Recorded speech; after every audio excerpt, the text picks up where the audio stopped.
Hi hello ನಮಸ್ಕಾರ ಎಲ್ಲರಿಗೂ.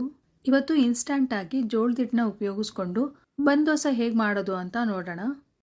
ನಾನಿಲ್ಲಿ 3/4 ಕಪ್ಪಷ್ಟು ಜೋಳದ ಹಿಟ್ಟನ್ನ ಹಾಕೋತಾ ಇದ್ದೀನಿ ಒಂದು ಮಿಕ್ಸಿಂಗ್ ಬೌಲ್ಗೆ. ಅದರ ಜೊತೆ ಅರ್ಧ ಕಪ್ಪಷ್ಟು ಚಿರೋಟಿ ರವೆ ಹಾಕೋತಾ ಇದ್ದೀನಿ. ಮತ್ತು 3/4 ಕಪ್ಪಷ್ಟು ಮೊಸರನ್ನ ಹಾಕೋತಾ ಇದ್ದೀನಿ. ರುಚಿಗೆ ತಕ್ಕಷ್ಟು ಉಪ್ಪನ್ನ ಹಾಕ್ಕೊಂಡು ಮಿಕ್ಸ್ ಮಾಡ್ಕೊಳ್ಳೋಣ ಚೆನ್ನಾಗಿ. ಗಟ್ಟಿ ಮೊಸರು ಮತ್ತು ಹುಳಿ ಮೊಸರು ಹಾಕಿದ್ರೆ ಇನ್ನೂ ಚೆನ್ನಾಗಿ ಬರುತ್ತೆ ದೋಸೆ. ಇವಾಗ ಅರ್ಧ ಕಪ್ಪಷ್ಟು ನೀರನ್ನ ಹಾಕ್ಕೊಂಡು ಮಿಕ್ಸ್ ಮಾಡ್ಕೋತಾ ಇದ್ದೀನಿ. ದೋಸೆ ಹಿಟ್ಟಿನ ಹದಕ್ಕೆ ಮಿಕ್ಸ್ ಮಾಡ್ಕೋಬೇಕು. ಸ್ವಲ್ಪ ನೀರು ಹಾಕ್ಕೊಂಡು ಸ್ವಲ್ಪ ಗಟ್ಟಿಯಾಗಿ ಕಲಿಸ್ಕೊಳ್ಳೋಣ. ಉಪ್ಪು ಮತ್ತು ಈರುಳ್ಳಿ ಎಲ್ಲ ಹಾಕೋದ್ರಿಂದ ಆಮೇಲೆ ಮತ್ತೆ ನೀರು ಬಿಟ್ಕೊಳ್ಳುತ್ತೆ.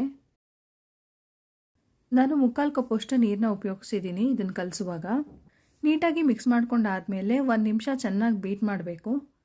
ಬೀಟ್ ಮಾಡೋದ್ರಿಂದ ಹಿಟ್ಟು ಒಂಥರ ಉಬ್ಬಿ ಬರುತ್ತೆ. ಇವಾಗ 1/4 ಸ್ಪೂನಷ್ಟು ಸೋಡಾ ಹಾಕ್ಕೊಂಡು ಮಿಕ್ಸ್ ಮಾಡ್ಕೋತಾ ಇದ್ದೀನಿ.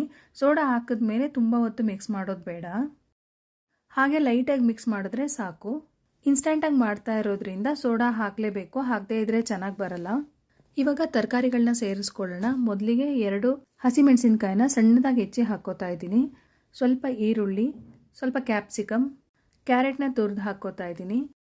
ಮತ್ತು ಕ್ಯಾಬೇಜ್ ಒಂದು 2 ಟೇಬಲ್ ಸ್ಪೂನಷ್ಟು, ಮತ್ತು ಕೊತ್ತಂಬರಿ ಸೊಪ್ಪು, 1 ಟೀ ಸ್ಪೂನಷ್ಟು ಜೀರಿಗೆ, ಅರ್ಧ ಸ್ಪೂನಷ್ಟು ಅರಿಶಿನ ಹಾಕ್ಕೊಂಡು ಮಿಕ್ಸ್ ಮಾಡ್ಕೋತಾ ಇದ್ದೀನಿ. ನಿಮಗೆ ತರಕಾರಿಗಳೆಲ್ಲ ಸೇರಿಸಿ ಮಾಡೋದು ಇಷ್ಟ ಆಗಿಲ್ಲ ಅಂತಂದರೆ ಹಾಗೇನೂ ಮಾಡ್ಕೋಬೋದು. ಎಲ್ಲನೂ ಚೆನ್ನಾಗಿ ಮಿಕ್ಸ್ ಮಾಡ್ಕೋಬೇಕು. ನೋಡಿ ಈ ಅದಕ್ಕಿರಬೇಕು ಹಿಟ್ಟು. ಇವಾಗ ದೋಸೆ ಮಾಡ್ಕೊಳ್ಳೋಣ. ಪ್ಯಾನ್ನ ಬಿಸಿಗಿಟ್ಟು ಅದಕ್ಕೆ ದೋಸೆ ಹಿಟ್ಟು ಹಾಕ್ಕೊಳ್ಳೋಣ. ಮೊದಲೇ ಸ್ವಲ್ಪ ಎಣ್ಣೆ ಹಚ್ಚಿರಬೇಕು, ಮೇಲೆ ಸ್ವಲ್ಪ ಎಣ್ಣೆ ಹಾಕ್ಕೋತಾ ಇದ್ದೀನಿ. ಮೀಡಿಯಮ್ ಫ್ಲೇಮಲ್ಲಿಟ್ಟು ಬೇಯಿಸ್ಕೋಬೇಕು. 2 ನಿಮಿಷ ಲಿಡ್ನ ಕ್ಲೋಸ್ ಮಾಡಿ ಬೇಯಿಸ್ಕೋಬೇಕು. ದಪ್ಪ ಇರೋದ್ರಿಂದ ಮೇಲ್ಗಡೆ ಚೆನ್ನಾಗಿ ಬೇಯಲ್ಲ, ಹಾಗಾಗಿ ಲಿಡ್ನ ಕ್ಲೋಸ್ ಮಾಡೋದ್ರಿಂದ ಮೇಲ್ಗಡೆನೂ ಚೆನ್ನಾಗಿ ಬೇಯುತ್ತೆ. ಮೀಡಿಯಮ್ ಫ್ಲೇಮಲ್ಲೇ ಎರಡೂ ಕಡೆನೂ ಚೆನ್ನಾಗಿ ಬೇಯಿಸ್ಕೋಬೇಕು. ನೋಡಿ ಎಷ್ಟು ಚೆನ್ನಾಗಿ ಕಲರ್ ಬಂದಿದೆ. ಸೆಟ್ ದೋಸೆ ಥರನೇ ಇರುತ್ತೆ. ನೋಡಿ ಜೋಳದ ಬನ್ ದೋಸೆ ರೆಡಿ ಆಯಿತು. ಈ ಥರ ಪ್ಯಾನ್ ಇಲ್ಲ ಅಂತಂದರೆ ದೋಸೆ ತವಾ ಮೇಲೇ ಮಾಡ್ಕೋಬೋದು. ಇದ್ರ ಜೊತೆಗೆ ತೆಂಗಿನಕಾಯಿ ಚಟ್ನಿ ಅಥವಾ ಟೊಮೆಟೊ ಚಟ್ನಿ ಯಾವುದಾದ್ರೂ ಚೆನ್ನಾಗಿರುತ್ತೆ. ನೋಡಿ ಎಷ್ಟು ದಪ್ಪದಾಗಿ ಎಷ್ಟು ಚೆನ್ನಾಗಿ ಬಂದಿದೆ. ಮತ್ತು ಬ್ರೇಕ್ಫಾಸ್ಟ್ಗೂ ಚೆನ್ನಾಗಿರುತ್ತೆ, ಲಂಚ್ ಬಾಕ್ಸ್ಗೂ ಹಾಕ್ಕೊಡ್ಬೋದು, ತುಂಬ ಚೆನ್ನಾಗಿರುತ್ತೆ. ಕಡಿಮೆ ಟೈಮ್ ಇರುವಾಗ ಈ ಥರ ಇನ್ಸ್ಟಂಟಾಗಿ ಹೆಲ್ದಿ ರೆಸಿಪಿ ಮಾಡ್ಕೋಬೋದು.